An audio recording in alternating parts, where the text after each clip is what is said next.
Mulți dintre voi m-ați întrebat cum ar putea fi făcută o scară fixă într-un loc limitat ca spațiu.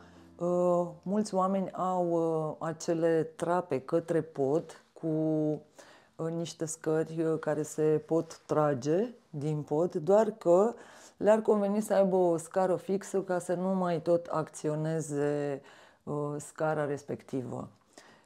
M-am lovit într-unul dintre proiectele noastre de o astfel de situație în care s-a dorit o scară fixă pentru că podul a fost mansardat și vreau să vă arăt această soluție pentru că s-ar putea să vă inspire.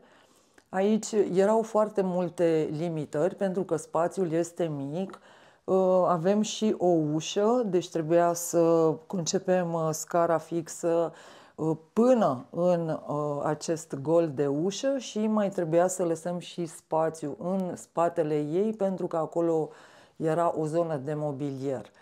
Inițial, golul în pod, de acces în pod, era de circa 60 cm lățime pe 80 lungime, adică noi am păstrat cumva în acest interval ceea ce se întâmpla inițial ca și gol, adică scara cu totul acum are în jur de până în 70 de centimetri și zic cu tot cu balustradă care este adăugată.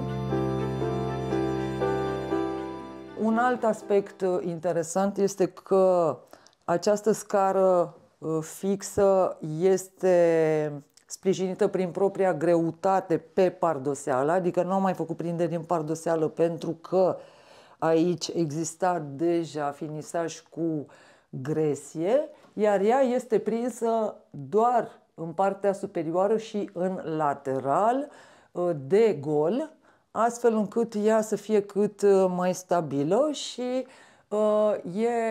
ajută foarte mult la stabilitatea ei și mâna curentă care este prinsă și în partea superioară de o altă balustradă.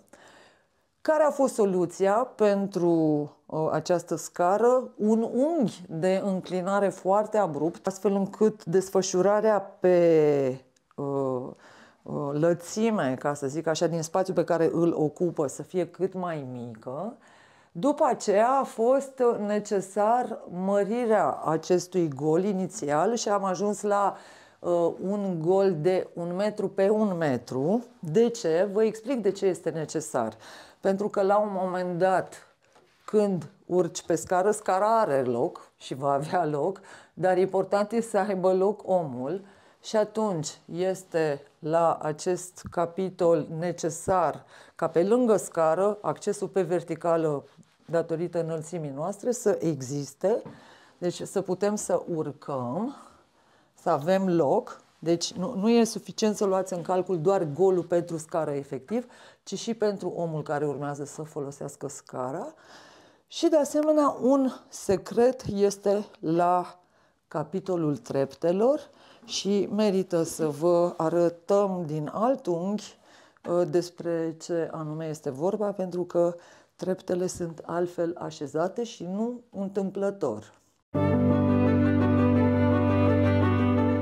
Treptele pentru o lățime mică de scară nu pot să fie ca un mod clasic de aceeași lățime. E bine să existe aceste unghiuri. De ce? Secretul este să fie eliberat spațiul central și pentru că urc pe scară se și vede de ce. Pentru că genunchiul trebuie să aibă loc, adică să nu ne lovim de el. Da? Și e important ca și laterala pe care se sprijină treptele să fie puțin mai lată, pentru că ea poate să funcționeze ca o a doua balustradă. Așa că consider că această soluție poate să vă inspire, poate să vă dea curaj să atacați problema cu accesul într-un pod cu o scară fixă. Și da, e foarte, foarte important și la capitolul siguranță, vedeți că aici e chiar un spațiu strâmt, această prezență a balustradei perimetrale care face parte din structura de rezistență până la urmă a scării. Sper că această soluție v-a inspirat și da, aveți notate datele referitoare la dimensiuni în descrierea videoului.